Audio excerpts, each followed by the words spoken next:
All right. Hi, everybody. Welcome to My Other's Keeper. I am so glad we've got some really great people.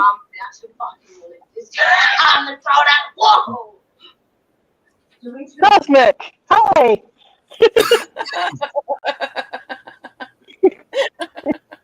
Hey, Cosmic. Looks like All Cosmic. right, so we have. Sorry, pardon? Looks like Cosmic and Ollie is muted.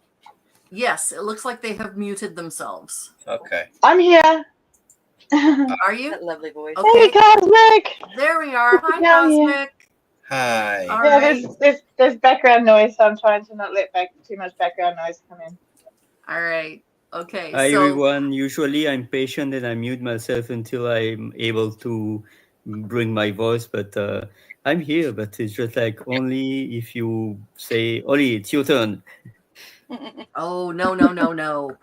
Throw on in there. We're all good. Hello, Noise Opera. Great to see you. Kristen Melinda, thank you for joining us, lurking and working. We have a new friend that I have not met before, and this is Ollie Diedrich. Is that Ollie? How do you say your last name? Well, you can say me Oli if it's more simple for you. You don't have to know my family name. I usually mention it, but if you dare to listen, it's Dirix. But you can say Oli. Ouais. Oli or you can say Oli. Oli Dirix. Yeah, you can say Oli if it's more simple. Much more simple. Yes, for sure. Absolutely. Okay. Well, it's great to meet him. He's been chatting with us a little bit beforehand and getting to know what he does. He sounds like a lovely man. So anyway, for those of you who don't know, we have Crystal, a really good friend of mine. And just past Crystal, we have Brian Lucas. He is a poet and he does know it. We have Cosmic Christie, who is, she's a ray of sunshine. We have Ned, who frankly, she keeps us all in line. And then we have Ollie down there. And he's the newbie to the group. So welcome very much. I'll be right back. Certainly. Okay. Ned keeping everybody in line. That's so funny. Weren't you the one who said you like to you like to thrash trolls or something like that? Hey, I do have a wrench. I carry it. We'll travel. It's whack-a-mole. Whack-a-whack-a-mole. Whack-a-troll. Whack-a-troll. That's what it is. That's what you said. You like to whack-a-troll. Okay. I'm glad there's somebody that knows what they're doing. I'm good at acting like it anyways. I try, but I always come up short. I don't think you can do all of what a wrench normally would do on a phone. I think you have to be on the computer to do it. And so I think that's maybe where the shortcoming. It's the same vice versa too. There are things you can't do on a phone versus or a computer versus. Strike that, rewind. There are things that you cannot do on a computer that you can on the phone. Surprisingly, really? Yeah. What happened to Indigo's wrench? I don't know. Indigo, you should have a wrench. They said, "Don't make me use it." What time if you're on different channels, your wrenches won't show up as well. Hey, by the way, yesterday that was confusing as heck. I didn't know that we were going to be going live on Awakened, and so for like half of the live that y'all did, I'm like, y'all are saying these people's names that I love and adore. Why can I not see them? What is going on here? And come to find out, we were streaming on Mental Health Matters, My Other's Keeper, and Awakened. So then by the time we were done, I went ahead and sent it to the village too, and everybody probably thought I was a chicken with their head cut off, but we made it. No. Oh, there we go. Yeah. There we go. I have two accounts. There we go. Indigo's Insights. That's the one. And Indigo isn't feeling great, so she's not joining us on our panel today. They are going to take care of themselves and just kind of mellow, lurk, and play Whack-a-Troll. So thank you. Thank you, Indigo. I'm going to make a song, Whack-a-Troll. Whack-a-Troll, Whack-a-Troll. That can be our new, Right? yeah. I can see it now. Right. Oh yeah, I this can- is going to be I one of can those still- days. I can still always hear, but I'm up and down because I'm in the midst of moving and Are you in the midst of moving household. again? Oh, okay. Yeah, well, kind of because of my no love, no love, which I shall talk about later. I'm kind Okay. of doing stuff, so All yeah. right. Ozzy is doing amazing things. Yeah. Yeah. It sounds interesting. So Cosmic, why don't you lead us in? Hi, Sharing with Shannon. Nice to see you. Cosmic, why don't you lead us in with your project that you're working on? Okay, well, I've started a project to help start a conversation about men who are suffering at the hands of women through family and domestic violence. It's a real problem that not really many people are talking about, and it's a real prevalent issue in society. And it's something that's really prevalent and really no one's really talking about. And the statistics are there. I wasn't really talking about it right this second. I don't actually have the statistics. I actually only have Sorry. no, that's all right. I only really have the statistics for Australia. I am going to delve down deep and get the worldwide statistics and go country by country because I feel like it's a country issue, a worldwide issue. And I feel like we can't really tackle the violence against women if we don't tackle violence against men too, because it's a systemic issue. And if we can't help the world if we don't help everyone. Absolutely. It's a big issue, Yeah. Domestic violence does not know a gender at all. No. You know. No, and when you look at it, it's violence in the home that causes this. It's not just men and women who are suffering this. It's everybody. It's when you look at it, it's children that suffer this. It's violence in the home, and then people grow up and then they take it out, and then they go out and then they suffer it and then they spread it, and we need to tackle it from the beginning. And absolutely.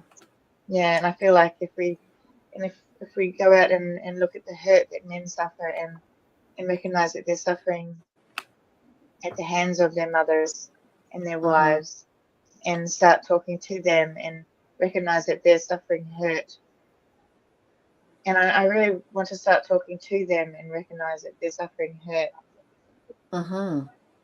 Absolutely.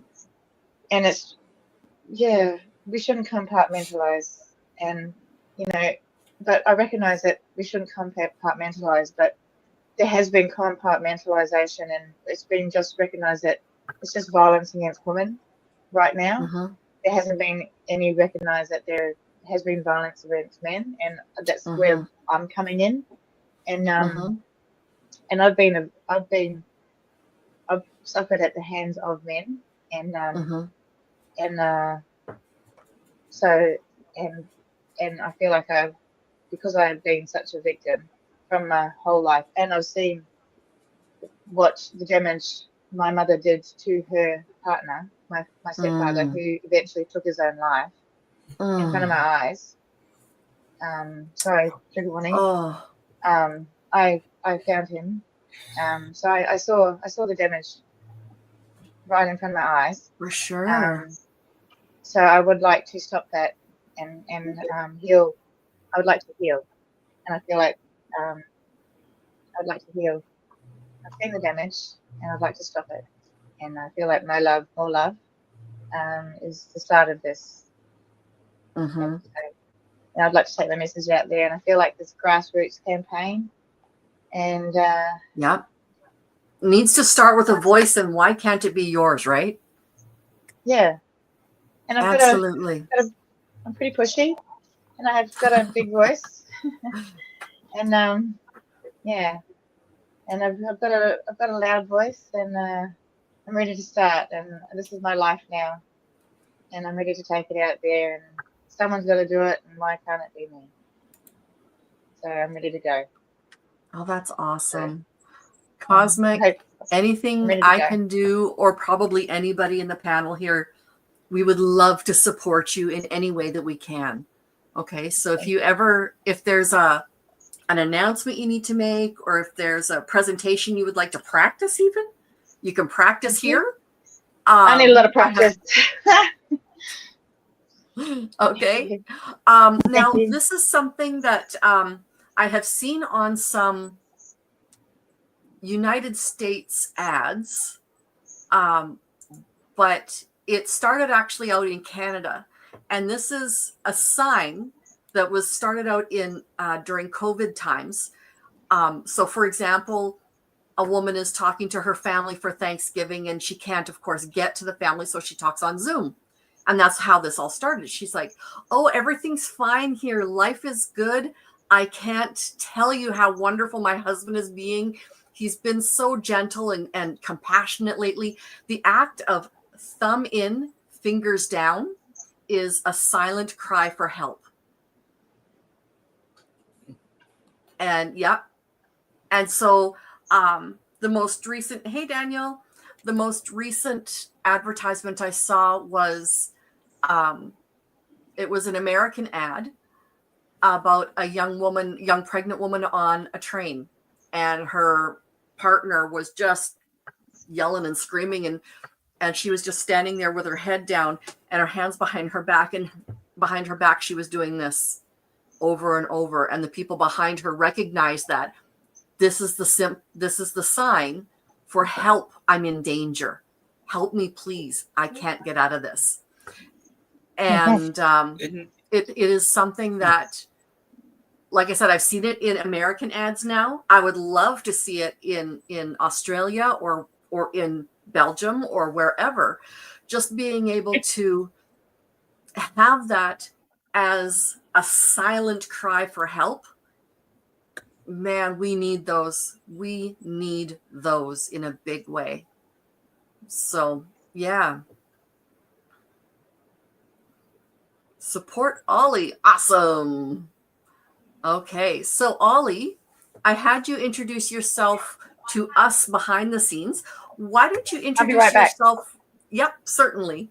Why don't you introduce yourself to the chat and to people who maybe don't know you from my channel? Well, I'm happy to discover you and your community and your tribe. I am new to your space. I was discovering you through a Crystal session a few hours ago. I was already knowing Crystal for more than 1 or 2 years, and I was also discovering the beautiful Christy. And so my name is Ollie. I'm from Belgium. English is my third language. I speak also French, Dutch, Italian, and I'm passionate about languages. And I really realized since a few years, and especially since few months, that words are really important. And for me, it's about driving through my dark sides, because I've been also having traumas in my youth, probably not as you, but I've got mine for my mom, who spread her wings 35 years ago from school issues, from inadequacy of me evolving in life. And since 2019, I've discovered what I would like to do until my last breath, which is tapping into language coaching, language, poetry, words. And how many times I expressed words myself that were not conducive for me to elevation.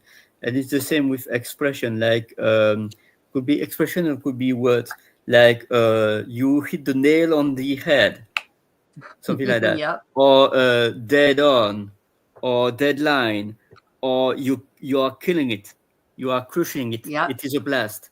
All these words that are quote unquote innocent but are charged also energetically. And by instance, there is also the appealing for people having a video and telling a story to make your audience quote unquote captive. But captive means prisoner, means they are not free. they are not autonomous. And since 2022, I've discovered an amazing approach about language, which is New Language Coach. And I'm not the only one. Rachel Paling founded it 12 years ago. We are now 2,000 New Language coaches all around the world.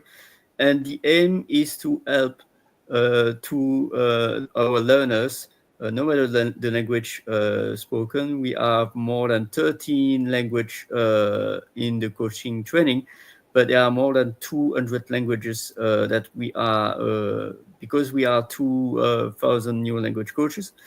And it's about being more effective when we are learning languages.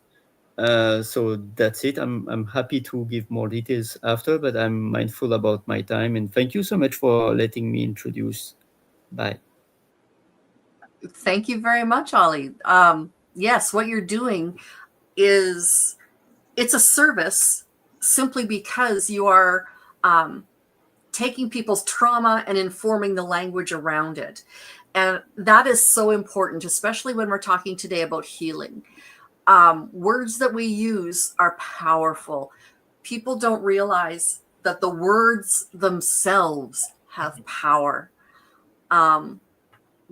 Being sarcastic with somebody can really take them back, can really wear them down. Like you said, deadline, dead heat, like using that word in an idiom of any sort can be detrimental for some people. So yeah, you're right. That makes a big difference as to how you speak, know your audience, etc. So when we were talking about healing last time, I had this list of questions and I didn't pass around a new list of questions today. But I just want to very, very quickly go around. Yes, everyone share your links, please. I just want to very quickly go around, and rather than starting and doing the whole thing all over again, I'm going to get you to say one or two sentences if you did present in the past. If you haven't presented in the past regarding this, I'd like to have a little bit more of a full answer. So what does healing look like to you, Brian? Let's start with you. Well, I was thinking a lot about this, especially today, because healing implies a physical element to it. You know what I mean? It can, yeah. Okay, because anybody who's paid attention to a little bit of my story, I had a messed up childhood. It's textbook in a lot of ways, but there's those physical reminders of it. I can't go down the road and encounter a police officer without having an anxiety attack. And that stems from childhood. It also stems from my 20s, and especially around here, having used marijuana to, that I didn't know I was self-medicating and everything.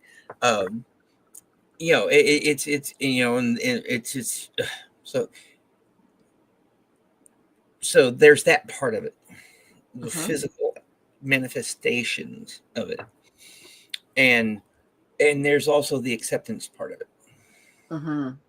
Because there's the brain, there's that finding that balance between the yourself, both your physical, your spiritual, and your mental aspects of all of it, finding that balance, being able to deal with the physical manifestations of it, like I said, the pit of your stomach up to your heart, and then there's that inward acceptance of how things are. Will I ever be able to heal too? That's another thing. I don't know. I'm 52 years old. I've been dealing with this crap for 50 years. So, I don't know. That's the thing. I don't know. Yeah. Yeah. The physical manifestation of emotional psychic trauma Mm-hmm. is so real. The mind-body relationship. Mm-hmm. Crystal in the past has talked about physical memories, body memory. And So that's Crystal, that, go that's ahead. Sorry, one of the reasons I'm so fascinated by this right here. Not that. This. Yes, that's an excellent book. I have yet to read it, but I need to read it before I see my PCM on the 13th of January. Mhm. But I'm going to try to get the VA to actually see if, because I have chronic pain issues, and they use this for chronic pain as also well. and I'm going to see if I can actually get it done, and if it will help those physical manifestations of it. That way I can concentrate more on the acceptance part of it, because it's really hard. It's really hard when you're wanting to do something and you have an anxiety attack over getting in front of a crowd, or hey, that girl's cute, I'd like to ask her out, but you don't do it because your heart's all in a Yeah. Yeah. So that. Absolutely. So the book that Brian is showing is called The Invisible Machine. And it is a book talking about how the mind-body connection is super real, and how PTSD is actually also PTSI, which is post-traumatic stress injury. Yeah. And looking at it as an injury rather than a disorder. Well, and that's where they're working from. And so therefore an injury can be treated and healed. So that's the idea that book is coming from. I've read it. It is fabulous. It is an excellent book. Just being in this community and running into Jamie Mustard, it's been eye-opening, because I always wondered why I carry my stress and my tension in my neck and my shoulders. Mm-hmm, mm-hmm. And having that there just explains a whole hell of a lot. Yep. Because it sure does. Because my injuries, one of my main injuries from the Navy's, I injured my neck and shoulder area and stuff while I was in the Navy, and I'm sure that natural tendency of mine didn't help. It helps exacerbate. Sure. I'm trying to use that as a way to get the Navy to at least do. I know, because Cheryl Fullerton, she had it done mm-hmm. through Medicaid or Medicare, and they did for chronic. She had it done because she has fibromyalgia, chronic pain, and what they did was 3 shots over a period of 3 weeks, right? Mm-hmm. And she said it did wonders to her. But we have someone like Nora Ames. She had the actual the duosympathetic reset done, and she said all the anecdotes from people, it's worked, and I just want to. It's a hope. Yeah. It's a hope. Exactly. Yes. But but I've been burnt by hope before. So there's also that like I'm a cynic. I can be a very, very cynical person. And so I don't want to get my hopes up. And you want to moderate the hope. And if I can't get the VA to pay for to do it, then I'll just figure out how to pay for it on my own. GoFundMe. Well, I did that work before. I got a car. I got a car out of by doing that. So yeah. So I don't want, but I don't want to feel like I'm just grifting off of people too. Buy my books. Fair. Buy my books, and then I'll feel better. That's right. Absolutely. Okay. I hope that helped. Absolutely. Actually, I would love to do maybe a show about that book. So perhaps in January, once you've read the book, you and I could talk about it a bit more fully. I'm pretty sure you could approach Jamie about it too, and he'd come on. He seems to be he'll talk to anybody. So. Yep. The man is on a mission. Yeah. Let so me tell you. Yep. Oh, I would love to have Jamie Mustard on my show. Yes, absolutely. So, Crystal, let's have a really quick rundown on what healing looks like for you.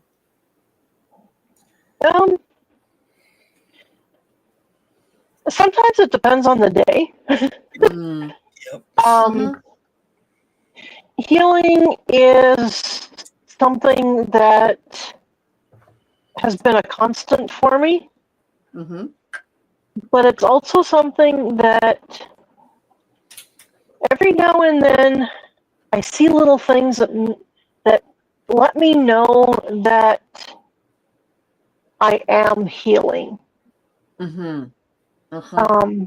I had taken the 4 months off work for reasons that most people know, the bullying and Mhm. stuff. But I've noticed since going back to work that I'm a lot calmer. And then this past Friday, they put me into an extremely stressful situation, and I completely blew it. I lost my shit. I would have said that you lost your cool, but that's just me. What? Maybe that too. But I was never really cool to begin with, so. Okay. Yeah. But yeah, I Healing doesn't kind of. mean you suddenly have no feelings and no emotions and no pushback, right? Yeah, I found it really interesting though, in as I perceived myself getting that explosion coming, Mm. and I got thinking afterwards, I'm like, that really threw me over the edge. Mm-hmm. I am so glad I am not in that position Mm-hmm. of that much stress all the time anymore. Yep, No wonder I couldn't handle it. for sure. Absolutely. And so I told my manager flat out, I'm never doing that again. Sorry, not doing it. You have your And boundary. I had actually told him no before it started, but he insisted that I help this person, and it ended up blowing up, and I said, nope, never doing it again. Yeah. She does this every time, so you can just... It's become predictable.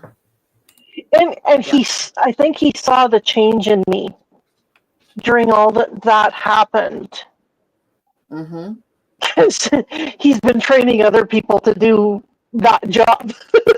Yeah, exactly. So That's that he doesn't have to call on me to be put into that again.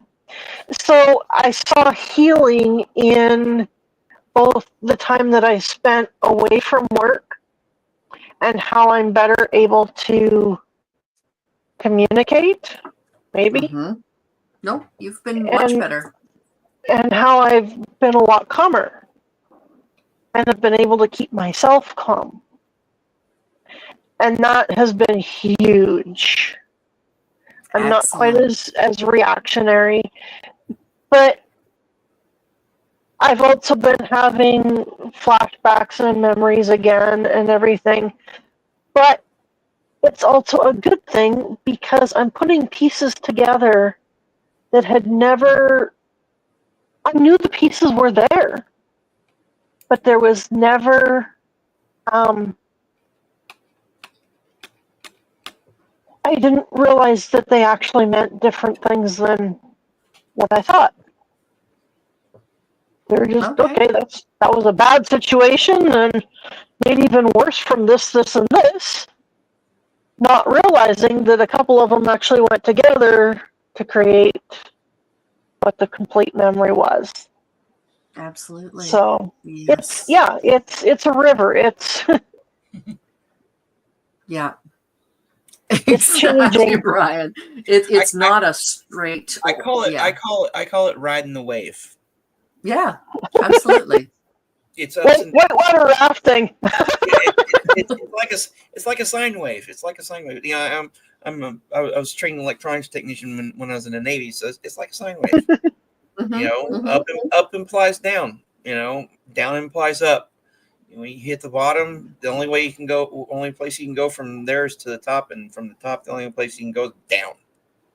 That's right. It's learning to ride those waves. Yep, absolutely. I also like the analogy of the onion.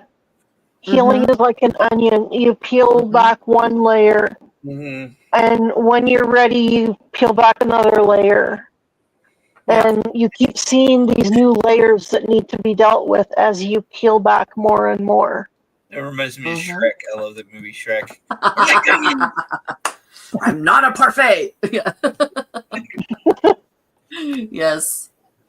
Absolutely. Absolutely. And even from the last time we did this was only 2 weeks ago, being able to see the difference in yourselves, in myself, being able to see the amount of healing just from the interaction that we've been able to have here on this show, on Awakened, on Keela, on all of these different shows, with Mac, like just all of these different places where we are learning skills from each other. And that's why I want to bring this group back together again and let's talk about some of the skills that we've learned. So Ned, what quickly has healing looked like to you recently? Cliff's Notes version. For me, I think that healing is hope, like Brian had said. It's hope in the light at the end of the tunnel. It's knowing that I'm never going to be completely healed. I'm never going to be completely over a lot, because once I think I am, it's going to come right back and smack me in the face. Yeah.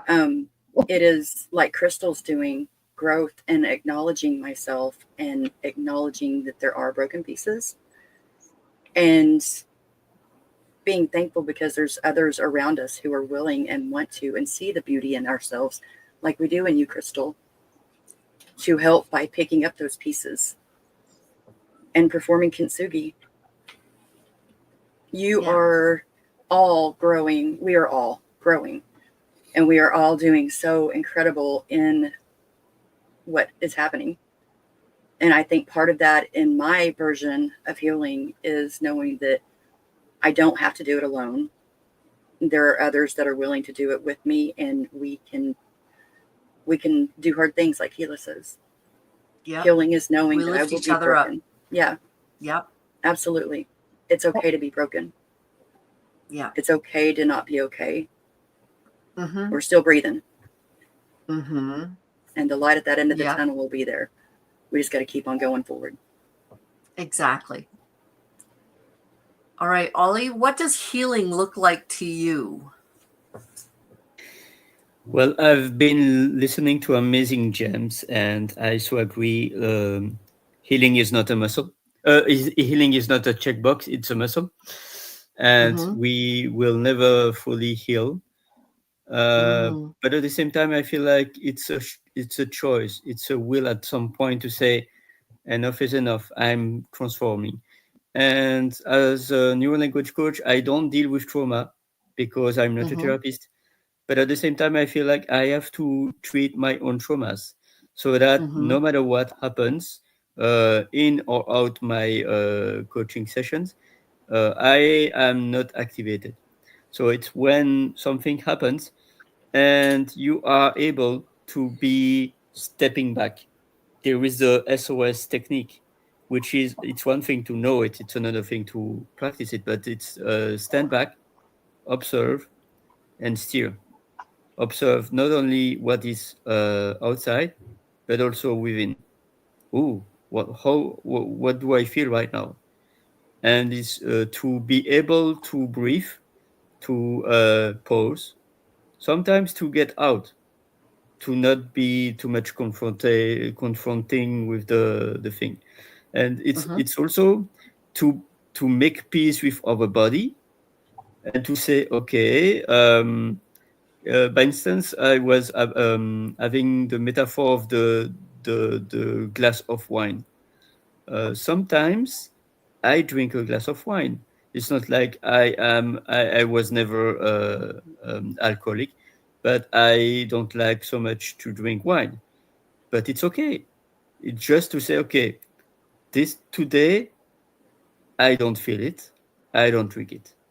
And it's Mhm. like it's not because I have 1 kilo of chocolate in my place that I'm going to eat them all in 5 minutes. It's Right. okay. It's like, okay, I've been eating enough chocolate for today. I'm not jumping to eat more. It's to have the control. And also, Mhm. it's not a checkbox, it's a muscle. Sometimes I win, sometimes I lose. And another aspect that I like is that we are not in it alone. I think I will not be the only that you hear, because you don't see me, but that you hear in right now, if there was not a person in my life that came into my life 9 years ago and that helped me year after year, week after week, to help me to become a better version. And it's also the fact that if I have to wait to help someone to be quote unquote healed, I will not Mhm. help.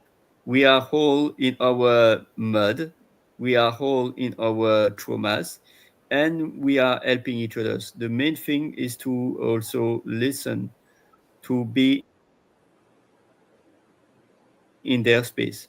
And there is also another metaphor before I yield the mic. Another metaphor. We will probably never be able to be in their shoes, but Mhm. it's also it's for me it's already amazingly great if we are removing our feet from our shoes and we are moving in their spaces with our bare feet, without our assumption, without our ego, and to be really in the space of, okay, all is welcome. Express your emotion, anger, sadness, frustration, disgust. Everything is welcome, because these are the messages of the body that needs to be expressed. And aside that, there is also the book, the body keeps the score, that you might probably Oh all yeah, know absolutely. from Excellent book. from from Bessel van der Kolk, and another one Mhm. from Gabor Mate, When the Body Says No. I think. Yep. Aside that, Yep. I am yielding the Yes. mic. Thank you. Yeah. Oh, those are excellent books.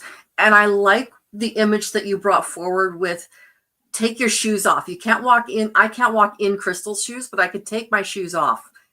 Therefore, my feet are more sensitive and I can walk beside her. Right. And I won't feel the same thing, but I'm that much more sensitive to where you're going, where you've come from. So I really like that image, Derek, or Ollie. Um, I was looking at your last name. For me, healing looks like I can't remember the word that Misha used, but it's the word that means when you have in Japan, a vessel is broken and it's fixed with gold. Oh, Kintsushi. Kitsushi. Kintsushi. Kitsushi? Or yes. Sushi. Okay. Thank you. That's the one. And yeah, I see scars. I see this Kitsushi. I see healing as a brokenness, but then you've got the mosaic that comes back together and it can make a totally different but beautiful picture, right? It won't be the same picture that it started out as. I'm a very visual kind of person. I love languages, but I'm also very visual when it comes to how I believe and understand and all of that kind of stuff. So when I think of healing, I see a mosaic. I see stained glass is an image that I think it was somebody on Keela's show yesterday on Mental Health Matters. I'm pretty sure. And they brought up stained glass. And that's another beautiful image of taking something, having it been broken, bringing it back together, and you still see the divide lines, but it's a beautiful picture. And that, to me, that is healing. So Brian was talking about healing being both physical and emotional together, right? Yeah, I cannot agree more. Absolutely, I can't agree more. If you were to choose, though, if it had to be one out of the two, would you prefer physical? I guess three: physical, emotional, or spiritual. What kind of healing would you want? me personally, I'd start with the physical. Mm-hmm. Okay. Because the physical, when you don't have those physical manifestations, those physical reminders of your trauma, your stress, your whatever, you can attack the other things, the other aspects of it, easier, because you're not spending all that energy on the physical aspects of it. Mm-hmm. You know what I mean? Yeah. Yeah. Okay. Crystal, what would you if it had to be one of the three, what would you want to do?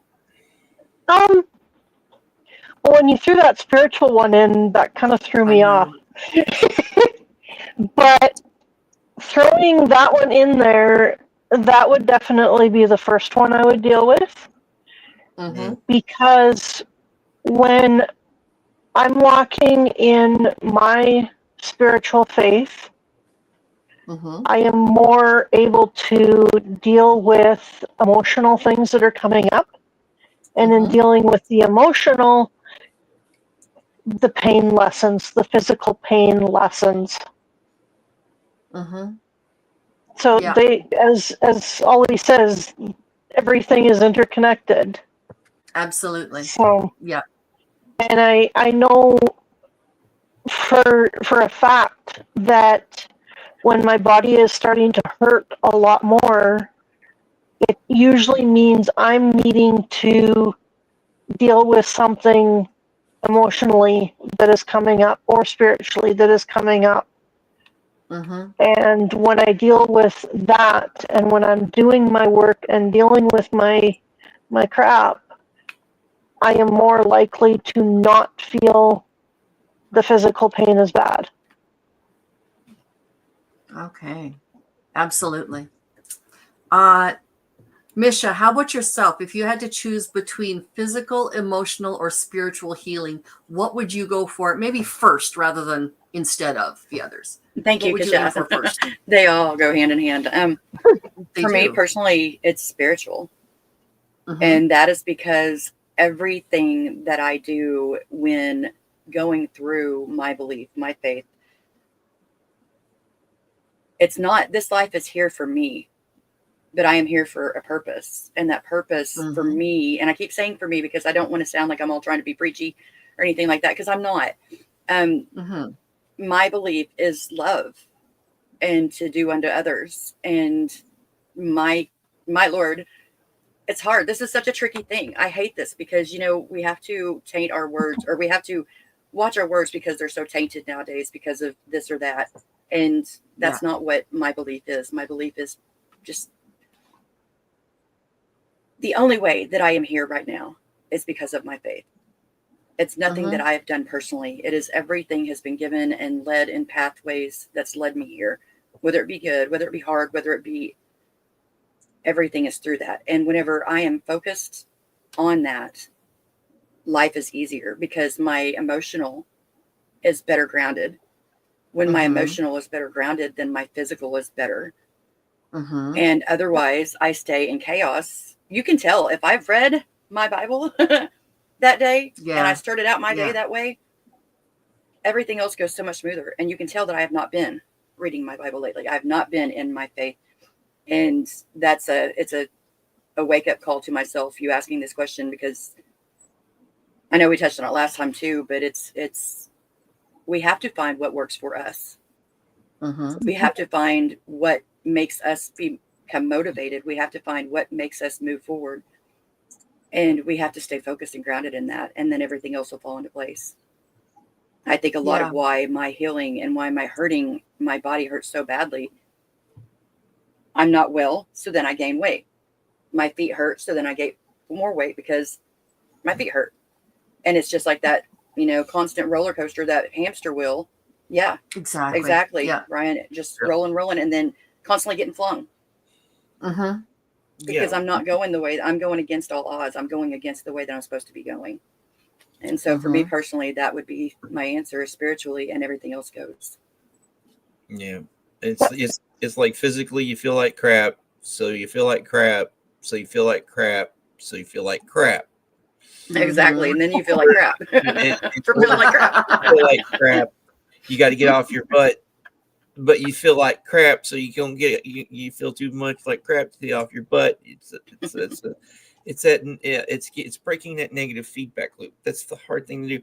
And for me, because I'm a touchy-feely person. That's one of my love languages. Me too. So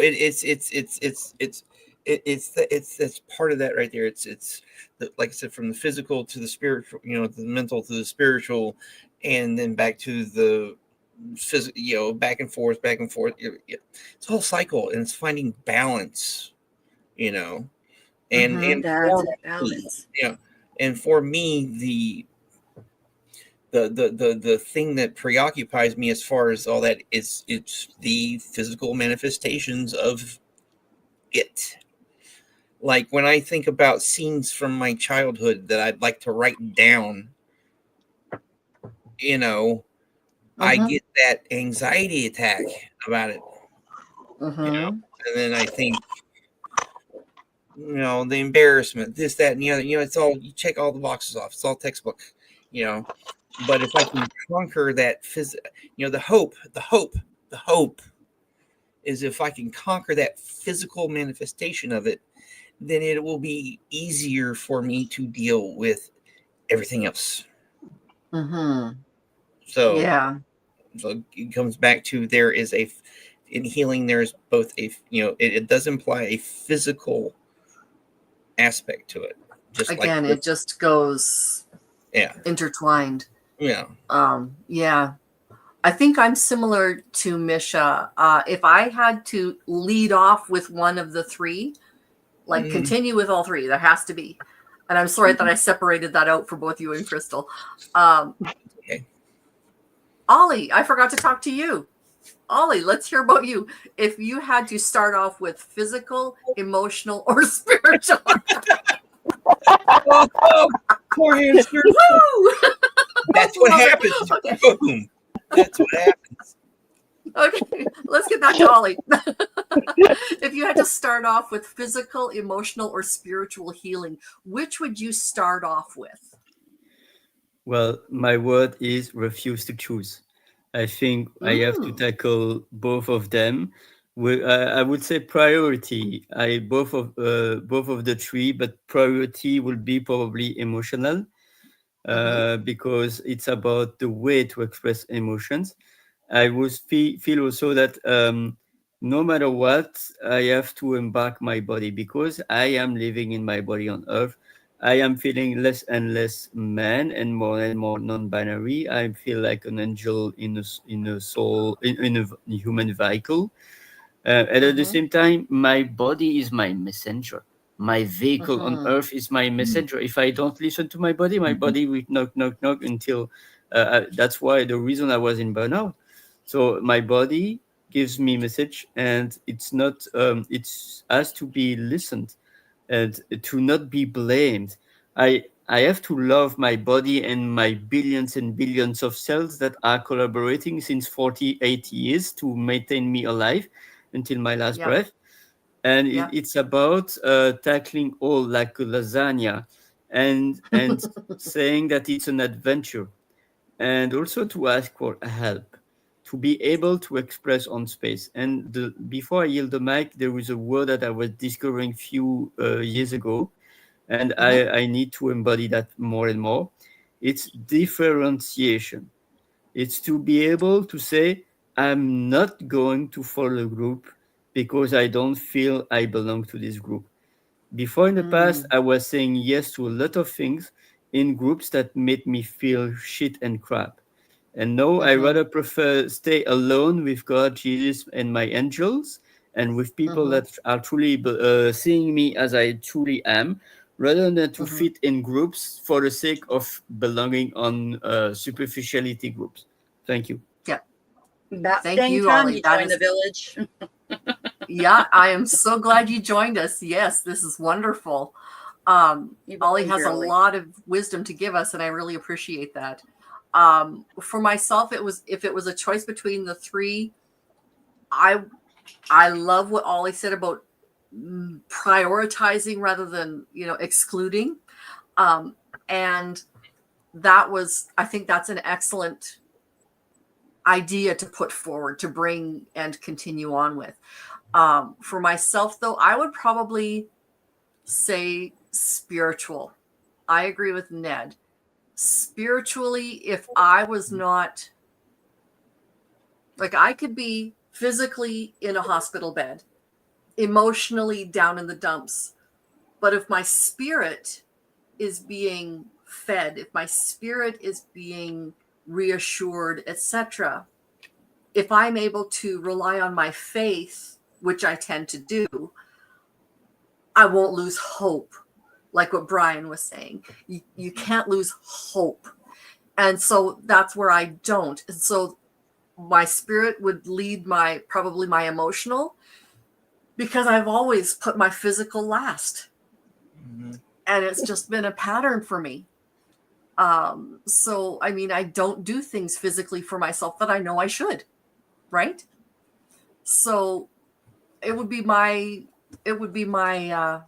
predilection to go spiritual, then emotional, then physical, because emotional and physical are so tied. Like Yeah. Brian was saying, they are so tied. You cannot separate the two. Well, and to get back on and to get back onto hope again, Mhm. hope. Keeping and holding on to hope can be exhausting. Oh yeah. Okay, and I'm not just talking spiritually exhausting. I'm talking physically exhausting.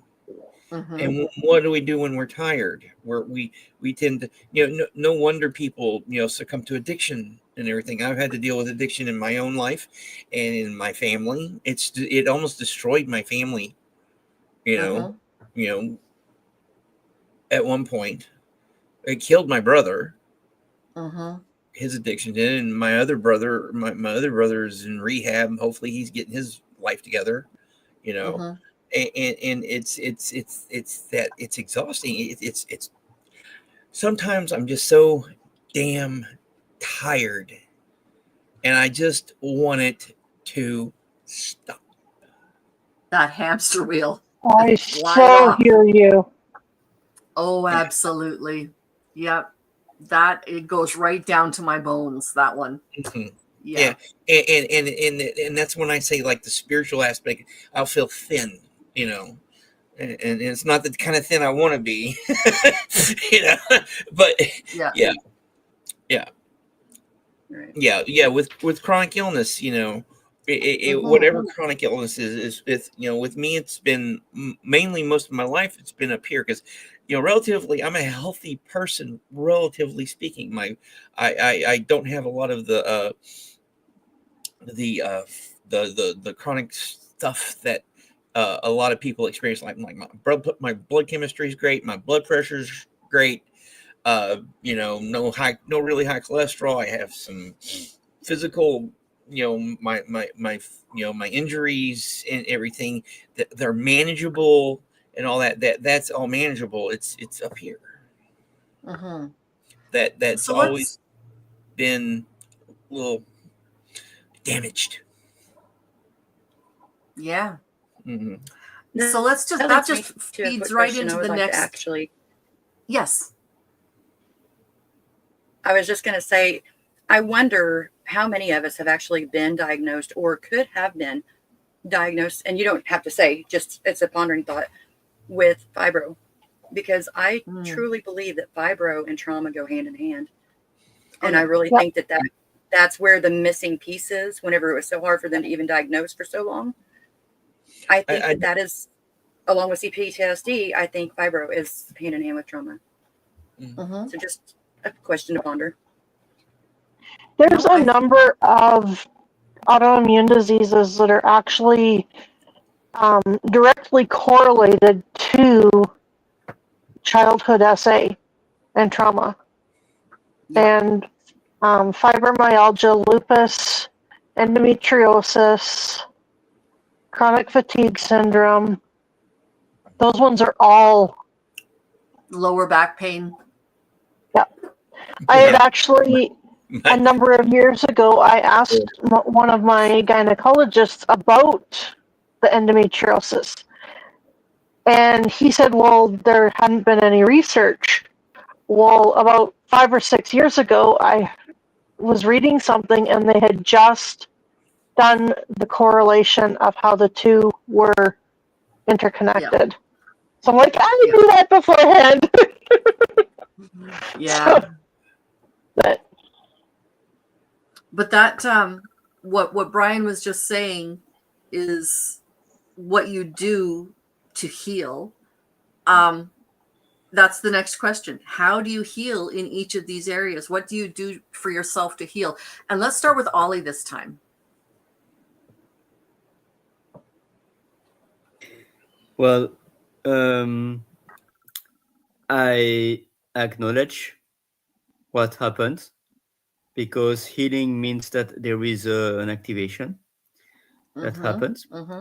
And so then I have a choice. Either I'm, and it depends, because there is no blame and shame. Sometimes I don't succeed because I don't have the proper energy to deal with that.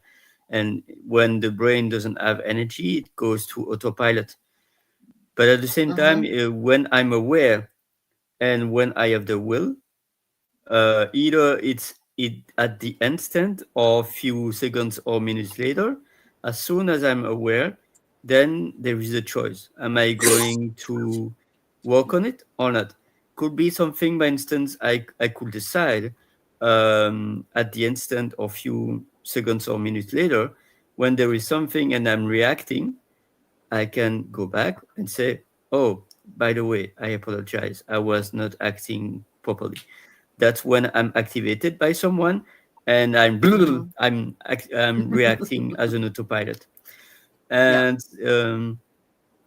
so awareness, listening to my body, which means that I can use techniques like the touch or breathing, or sometimes I see also some people like Crystal humming or chanting or moving. Or healing means that it has to be expressed. So movement can help, breathe can help. So I think the most important is first awareness, and second to have the will, have the choice to do the healing. Thank you. Okay, thank you, Ollie. I'm going to go next, and then we're going to have Misha go last. So I'll go, Crystal, and then Brian. So what I do to heal in each of these areas is I specifically, particularly listening to music, that fills me both emotionally, spiritually, and then physically. I can feel the looseness coming back in, and that helps a ton. So for me, music, art, and a conversation with a friend. Sometimes I don't have the emotional or physical energy to have a conversation with a friend, so it has to just be whatever I can do on my own.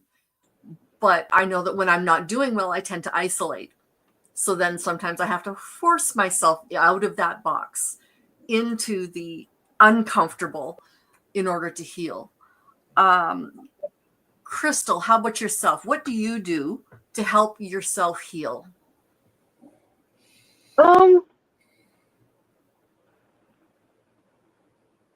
I guess there's a lot of different things that I do. One of them is having my care team, whether it be my medical doctor, my psychiatrist, my counselors, my chiropractor, and whatever other specialists end up coming in the next few months.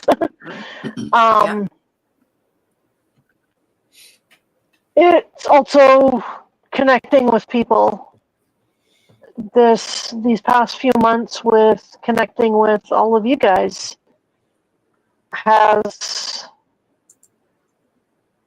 actually really been helpful. And I've moved further in my healing in these last few months, and having that support system around me of fellow survivors and fellow people that have had trauma that get it. Mm-hmm. I think that has been one of the biggest things that's helped me.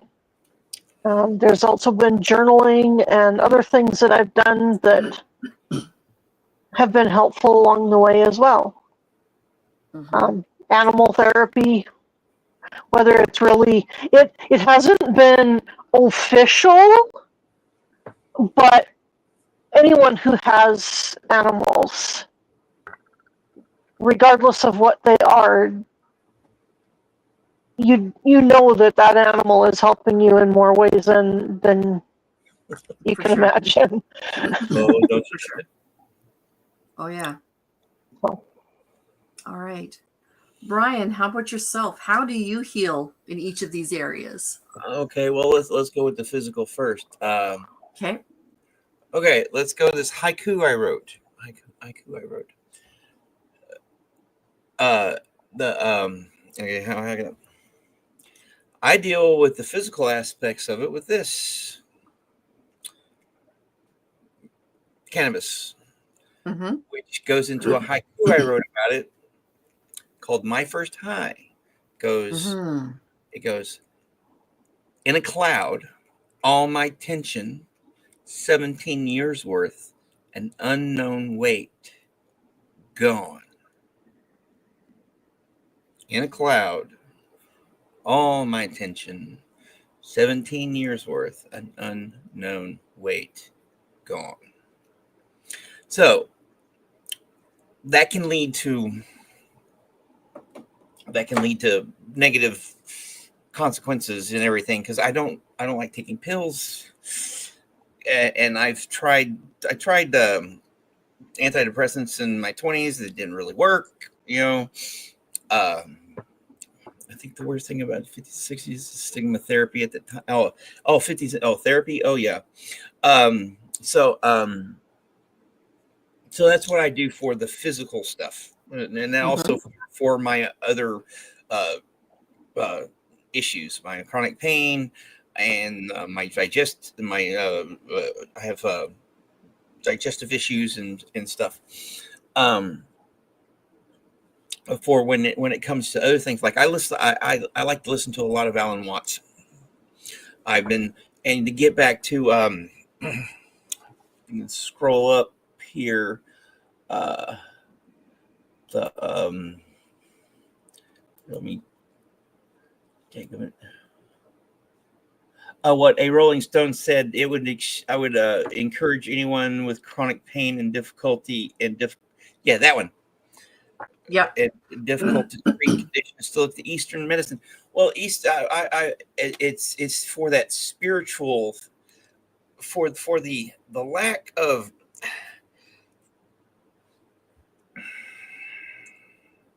for the lack of a spiritual. How can I put it? Because a part of my issues is religion, deals with partially with religious trauma. Mm-hmm. All right. So I deal with that by I've been studying Eastern philosophies and religions plus history, the history of it, to try to deal with stuff, to see stuff from an academic, rational point of view, Mm-hmm.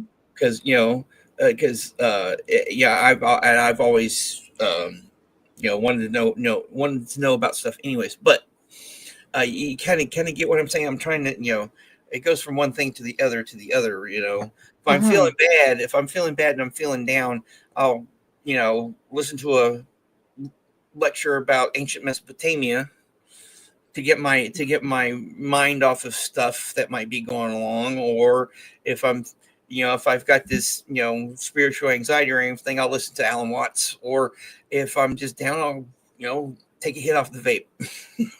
Mhm. Whatever is required, I guess you can say at the time.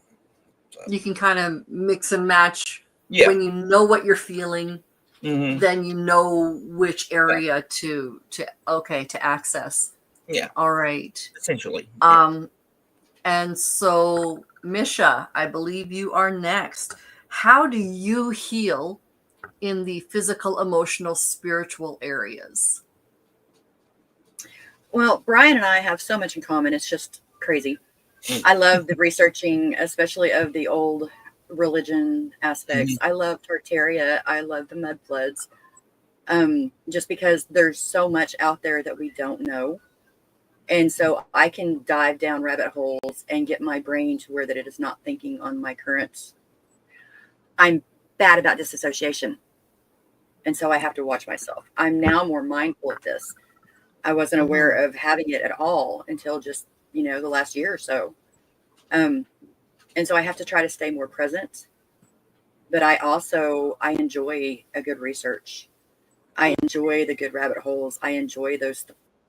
They get me excited talking about frequencies, talking about things that I'm passionate about. That's not mental health, because it's so easy to get stuck in that yuck of this is what I'm trying to do. I'm trying to heal myself. I'm trying to heal others.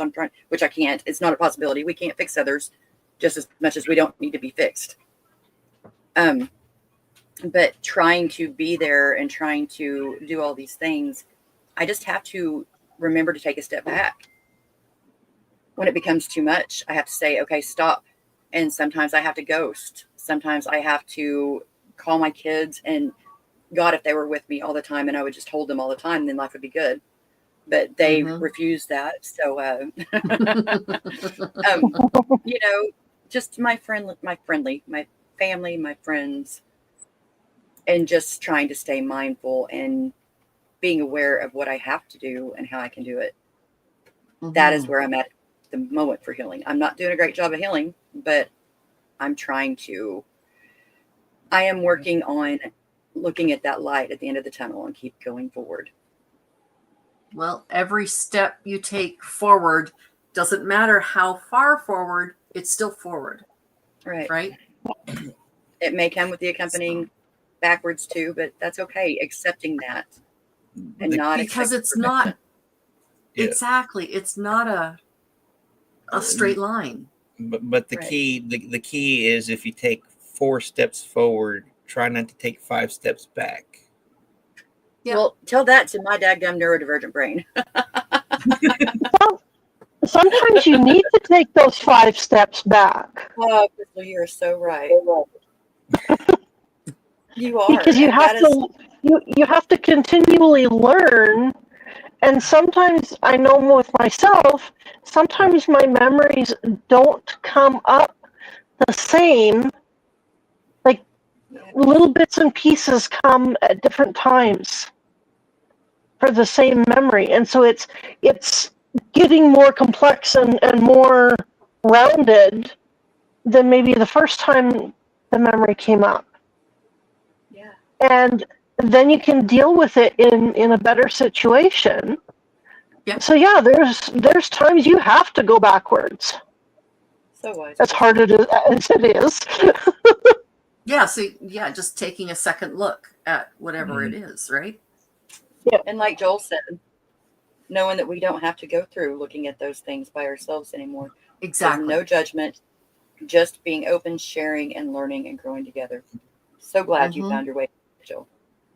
Yes. Thank you Everybody. for being here, Joel. Yes. I've known Joe for a while. He's a good guy.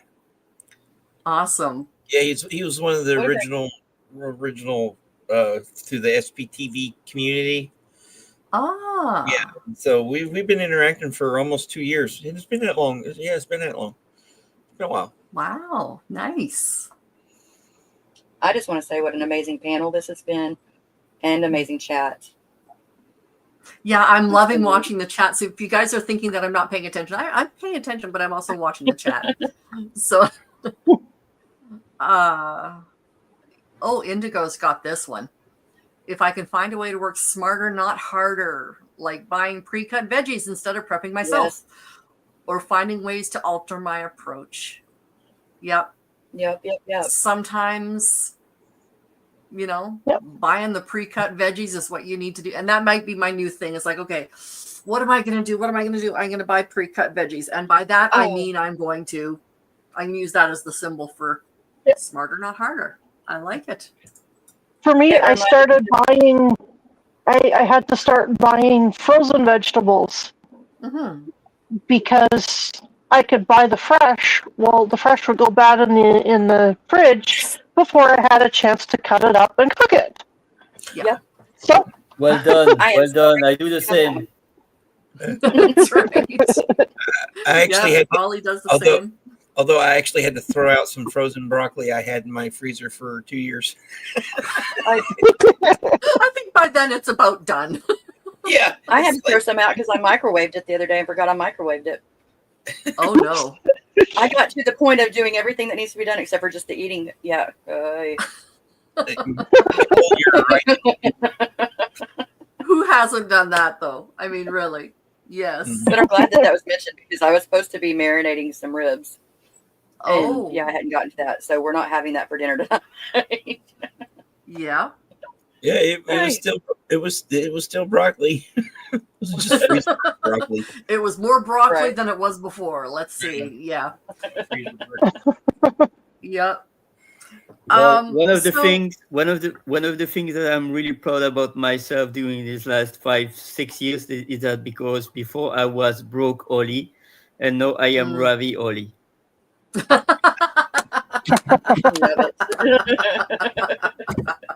So I love to bring it. back Ben, Ben always asks Light this drop. question: Is it pasta?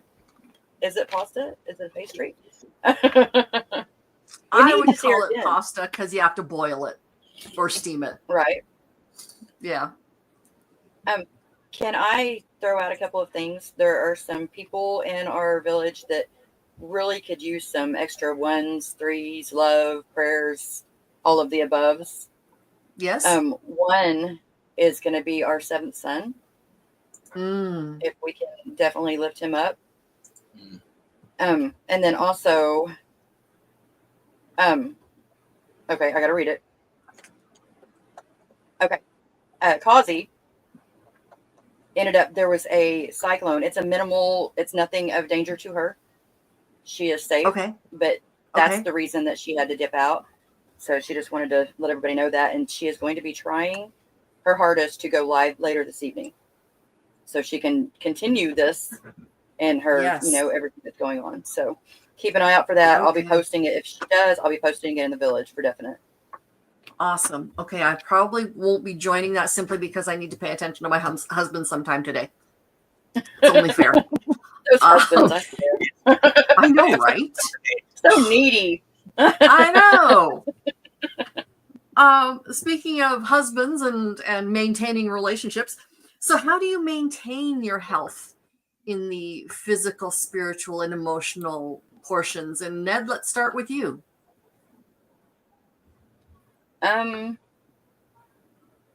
Staying positive, not allowing myself to stay in the yuck. Yuck is way too easy. It's like that quicksand that will just pull you and keep you.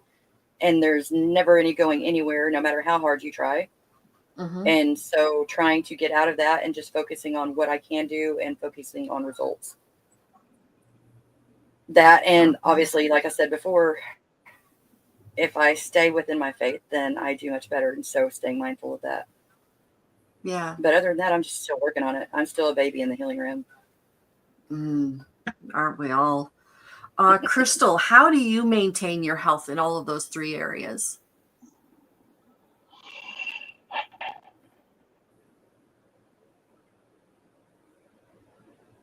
day by day, Yeah. moment by moment. Sometimes that's what it has to be. Yeah. I think sometimes it's different in different circumstances. And sometimes I can't maintain my health. Yeah. And that's when I need to learn that it's okay to ask for help. Mm-hmm. Yeah. Yes.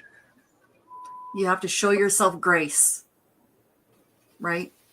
You have to be able to admit sometimes I need to be just down for a bit. Yeah. Yep. And not getting mad at yourself for being down.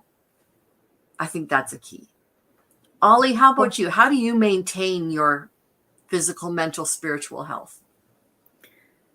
Well, it's a moment or day-to-day practice. I listen to my body's need. I don't say no to any thing that is potentially deteriorating my health, but I am aware about that, and I let this happen less and less, and I'm aware about my energy, and I'm allowing myself. And one thing also is to understand when I'm overwhelming, because sometimes I'm in places where I feel the energy of others and I'm drained. So it's also to say no more often to things Yeah. or to people or to food that is not allowing me to maintain a sane energy. You mean I shouldn't have had a chicken burger for supper tonight? Is this what you're saying? I feel so judged. Well, it's not even about not having it. It may be about the Yeah. quantity, but it's challenging because I don't know if you were knowing that, but by instance, back in the 90s, I was eating a lot of PIMS. I don't know if you know these kind of things, but I know that buying a pack of PIMS, uh, as soon as I decide to say, okay, I'm eating only one, then I finish the pack, you know? So it's also Yep. to say, okay, beware about the quantity, controlling the quantity and savoring it, not like crunch, but Yep. to eat really slowly and to put God and grace in every bite. Okay. Okay. So take things at a moderate level and be very mindful as you do it. Like you said, put God and grace into every bite. Yeah, that makes sense. That makes a lot of sense. Okay. Brian, have we talked to you yet about how you maintain your health, etc.? No, and again, it is it's a combination of for me, it's a combination of what everybody said so far. The day to day, the day to day thing. It's a day to day thing as far, especially when it comes to the spiritual, emotional aspects of it. The physical aspects of it, of course, try to go to my doctor regularly. I'm lucky. I'm lucky. I have the VA where I can get regular checkups. I can get counseling. Knock on wood that I can keep those, but I'm not going to get into that aspect of society right now in this discussion. Right. Yeah. That's a channel for a different day. Yeah. That's a topic for a different panel. Yeah. That I will never be on.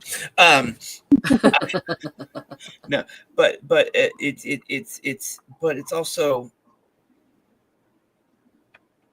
finding quiet. That exists. Yeah. Finding quiet. I grew up in the country. Me too. Okay, so I like peace and quiet.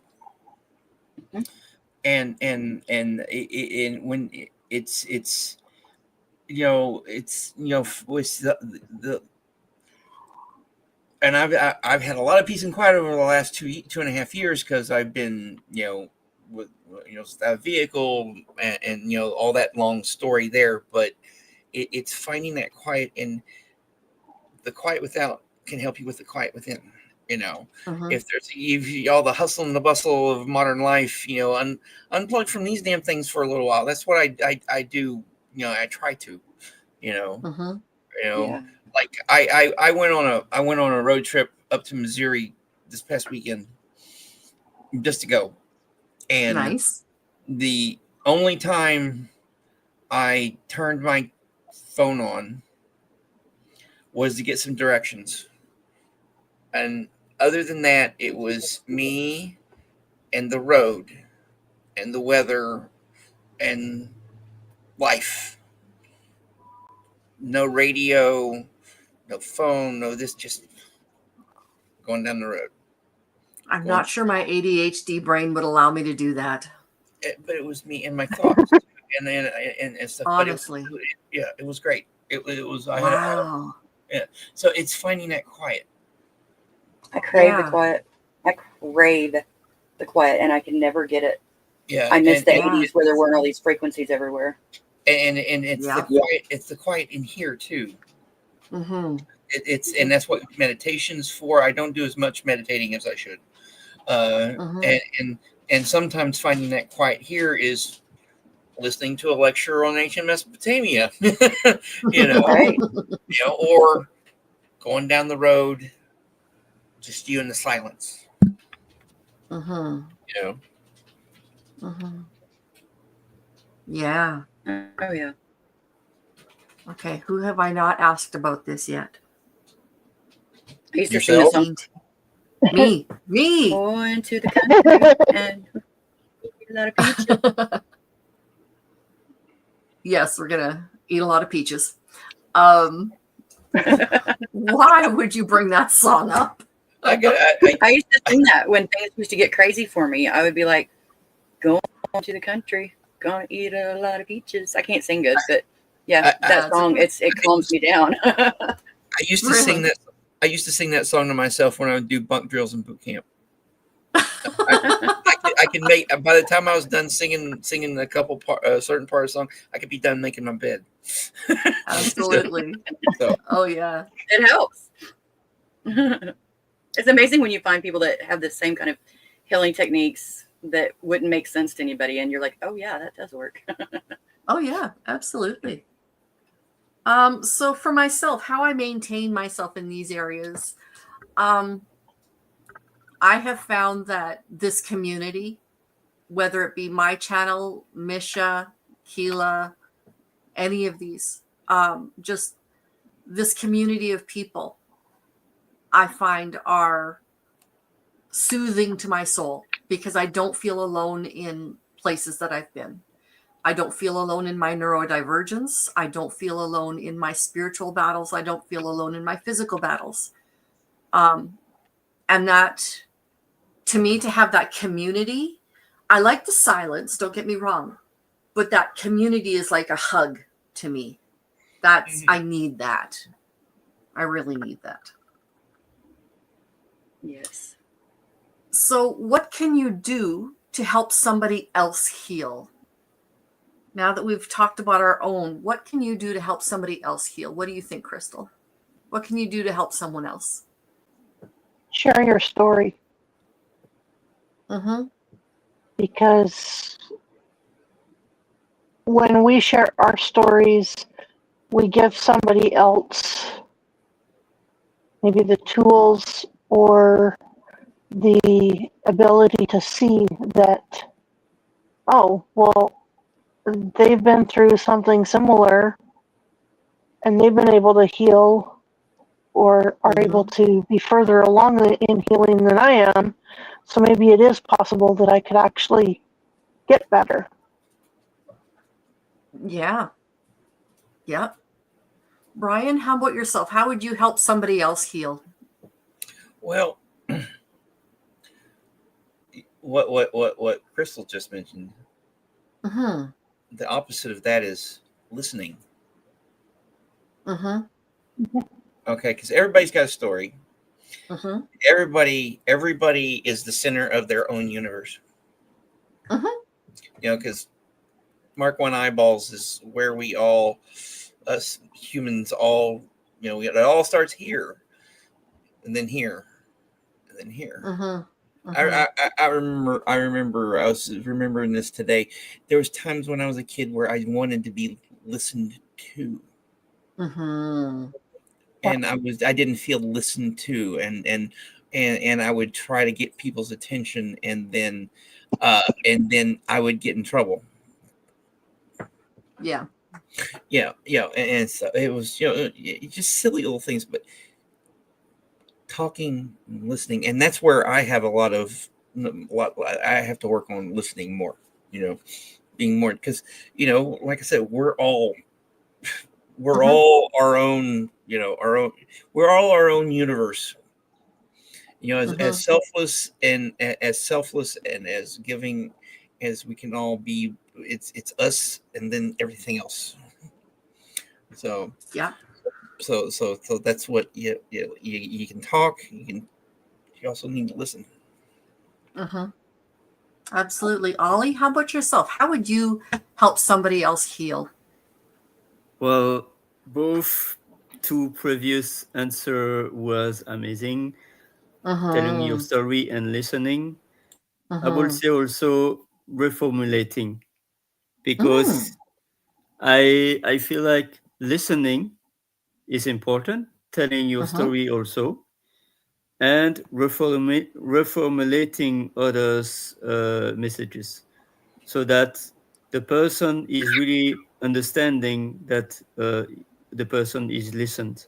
Because when we say, okay, what I perceive from you is that, what I feel from you is that, and then the person says, oh yeah, you are right, and then the person is like looking him or her or themselves in the mirror, and maybe the mirror might be not adequate, so it's up to them to say, no, it was not like that. It allows them also to correct if we were not Yeah. perceiving in our listening. Right. So it's called assertiveness, Mhm. reaffirmation. Mhm. And yeah, I was thinking also Louis Hay affirmations. Oh, That's yeah. also something that is really important. And I was listening to the comments about animal rescue, and few months ago I was watching an amazing guy who is having an amazing 4 million audience, and Oh, wow. his name is Rocky Kanaka, and he's sitting with dogs is the name of his show, and he's going to Hmm. animal shelters. And what he does, because dogs cannot speak, but dogs are acting like shaking or whatever, and he's doing Mhm. affirmations like, "You're a good boy. This is what you not this this was not your fault. You're a good boy. You will find a Mhm. family, and you will be on the couch." And so it's really amazing, and it's Mhm. about affirmations. And so Yeah. listening plus telling your story, but also to express what we heard, so that they feel really understood and listened to. Thank you. That's excellent. Oh, that's wonderful. Ned, how about yourself? What Bad would thing you about do, or going how last. do you help others heal? The bad thing about going last is everybody has such amazing answers, and I just want to Second reiterate last. everything I'm that they going said. last. I'm Oh, well, going second last. last. After going after people, it's harder because I'm like, It everything that is is. being said is incredibly full of wisdom. I was going to say the listening, but it kind of goes along with the village. We're trying to elevate everybody's voice. We're trying to make it to where everybody can tell their story. If Mhm. they don't know how, we can share and explain and show and lift and help each other to learn things about it. But the biggest goal with the village is our voices. We all, like Brian said, we all have a voice. Every single one of us has Mhm. a story, and it deserves to be heard. And it will help Mhm. somebody. Every single person in this world has a story that will help somebody else in this world. Mhm. And just realizing that and giving validation to ourselves, what we have been through, what we have learned, it is incredible. But also, we only learn. I give myself very good advice, but I very seldom follow it. That's me you're looking at here. Yeah, me too. Me too. Big How time. dare I'm you look in telling my you, living room window? right? Mine are all closed up. You can't. Okay, fine. You just But gotta no, shut the curtains. right? I don't like shutting my Choose when you curtains. open those curtains. But what Ollie was saying about the fur babes, I have learned so much from them. We are so Mhm. very blessed by them being so patient with us that we can't speak their language, but they understand ours. Absolutely. And Yeah. Oh yeah. looking at them and watching them, it's so funny because we took in another dog just recently. And this little girl is something else. You want a cat? Oh, I know somebody who my needs to word. get rid of a cat. I'm allergic. Oh, I have a story about kitty cats though in me. But again, for another panel. But got it. no, watching them relate and watching, it's so disheartening because you know that they're trying to talk to each other, Mm-hmm. but I don't understand what they're thinking. I can Mm-hmm. kind of, because I do take the time to look at them and to watch them and to analyze, and because they are family, they are just as much as any of us are family to me. And so when they fight, I'm like, what could have been done differently? And we can't just think that it's, especially Brutus. He is my emotional support dog in every single way, without the paperwork, without the vest. He is my emotional support dog. When I am upset, that's when I guarantee you're going to hear the noises that he likes to make, because he's started scratching or biting at himself because he is feeling my energies. Okay. If we could all just stop and look at them and listen to them,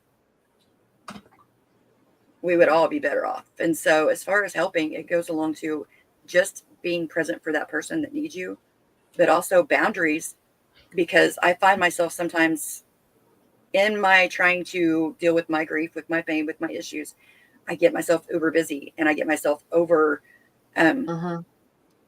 obligated. And then I get myself angry because I'm over obligated and I'm not able to fulfill. And then I get myself to where I have no time restraints. So then I can't sleep because I have to make sure that I'm doing something every single part of the day, because I'm ADHD, ASD, and they fight each other, blah, blah. Yeah, that's my life. Yeah. So boundaries and being able to say no and assert that it's not, I shouldn't allow myself to feel as guilty as I do when I say no. And that is something that I think that we all should learn with ourselves, is if we're helping each other, we shouldn't feel badly. And if we cannot do it, we're actually hurting those that we love by saying yes if we can't do it. And so helping others heal, I think, is a process of learning each other and working together and admitting when you do wrong, but also acknowledging when somebody's doing right, and just living out of love. Yeah. Long answer, but No, but it's a good answer. That's the thing. Because you're right. When you take Crystal and Brian and Ollie and your answers together, the power of no is a yes for yourself. Ooh, Indigo just came up with this.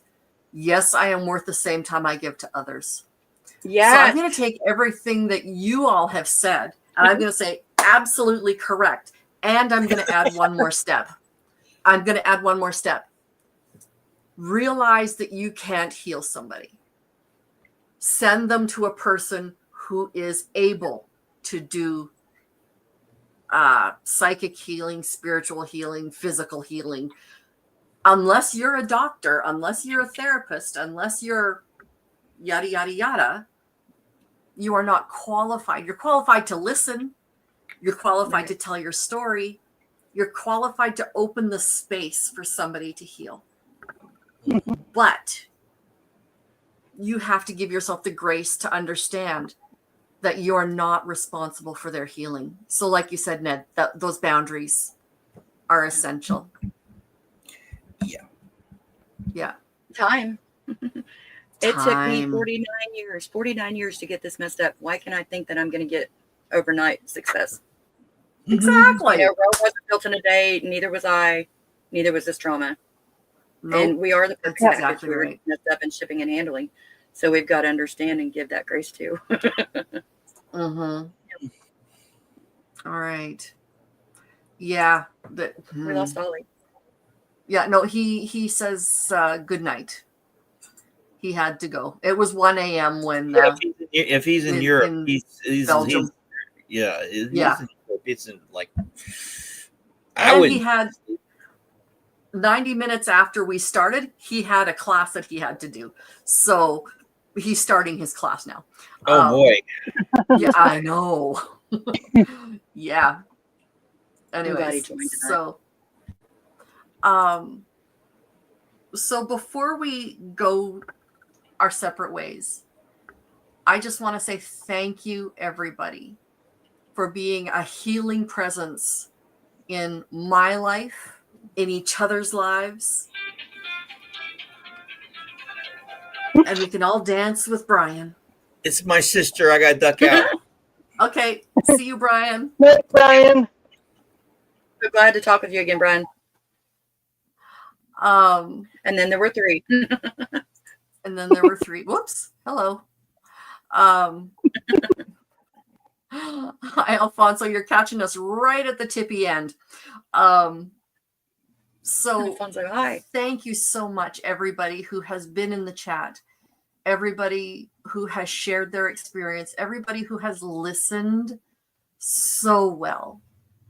And I want everybody to take away from this that there are people around who are there for you. Mhm.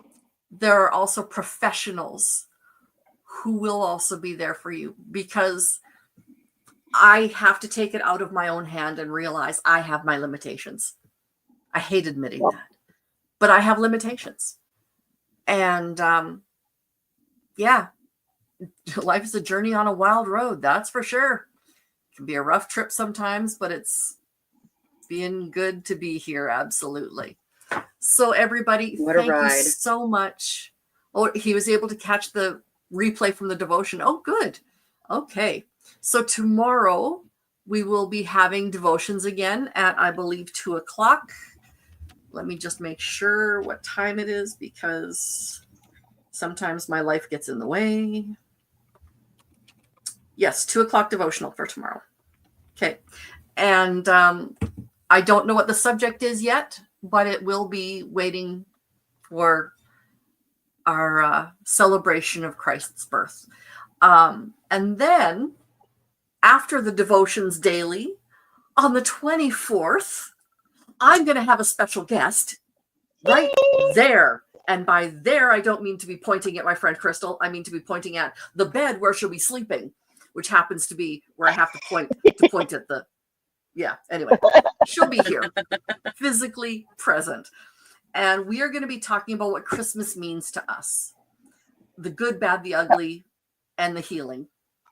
So what Christmas means to us on the 26th. And you will be on the village too. I know it doesn't look like it, but you are. Perfect. On the evening of the 26th, there is an attraction in the city close to where I live. It's called the Enchanted Forest. And we are going to take Crystal and my daughter and my husband for a drive. And it is an outdoor light show, hundreds upon thousands of lights, and I don't know how many dozens of displays and whatever else, but it's absolutely gorgeous. So I'm going to have my phone and I'll be recording as we go, as long as my battery will let me. So yeah, that's what we're going to be doing on the 26th. I have no plans yet for the 31st, but stay tuned. We'll see what happens. So cosmic, yes, keep cosmic on your heart, on your mind. And yes. Okay, good. Thank you, Misha, for giving Ollie's information as well. So be good to yourself. Be good to each other. Give yourself a hug. For my beautiful friends and family that are on this channel, I have a place. I have an apartment. Yes, It's she just does. a matter. Yep. It's a 2-bedroom apartment. I'm glad to hear that. So I'll have my own town. bedroom. Just saying. No, you Yes, I won't. better. Well, I guess you could That is take so the recliner. Okay, I can do that. Yes, I get a 2-bedroom instead of a 1, which I'm happy about. I'm Mhm. actually going to attempt to have an actual bedroom again. It's been years. Yep. I just need to talk to a real estate agent and get the trailer sold again. Yes. Yep. But But at least now you know that you have a place to land, yes, right? What an amazing feeling. Yeah. I am so So looking glad. forward to. Only problem is I have to get rid of Leo. Yeah. He needs to find a new home. Yes. So everybody, please keep Leo in your hearts, on your minds, and be sending out prayers, good vibes, whatever you've got for finding him a good, happy, healthy Yes. home. So yeah. Yeah, because Leo's And such for a good new babe. beginnings. New beginnings. Yes. That's right. Yes. New chapters. Mm-hmm. Yeah, I had to Absolutely. share that with you guys too. I'm sorry I didn't ask you that at the beginning because I'm used to that news. Okay. I've known it at least for a day or two now, so Yeah. it's old news. Yeah. All right. But it's great news. I'm sorry I missed hearing that, Ned. Pardon? Oh, I said it's great news, though. Oh, it It's- is, isn't it? We've been waiting for this news for a while now. A year, actually. Almost a year. Yeah. Yeah. Yeah, It absolutely. was the beginning of January that I got my paperwork in to start the process. Yeah. And I had been filling out the paperwork for probably a good 6 months before that. So Yeah. it's I been a kind minute. of feel vested in this journey with you. Mm-hmm. Yeah, we all And are. so I can't wait until we get to the point to where you're decorating and you're getting it all dialed in and getting it all together. That's going to be something that's a light at the end of my tunnel. I'm like, oh yeah, let's focus on that. That's amazing. That's for sure. I'm gonna have some Alrighty. fun with it.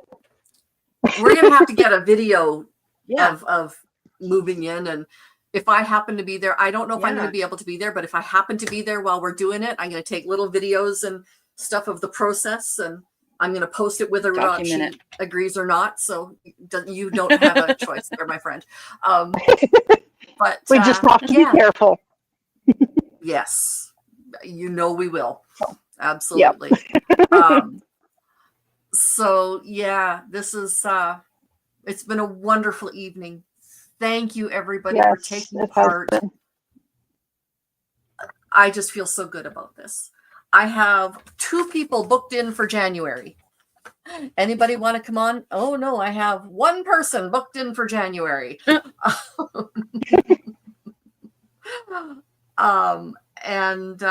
Yeah, I would love to be able to have some really great conversations like this a little more frequently. Yeah, I've enjoyed it. Having individual conversations are wonderful, but I love when as a group we can get together and share and support, because in the group of us there is wisdom and healing Oh yeah. and life.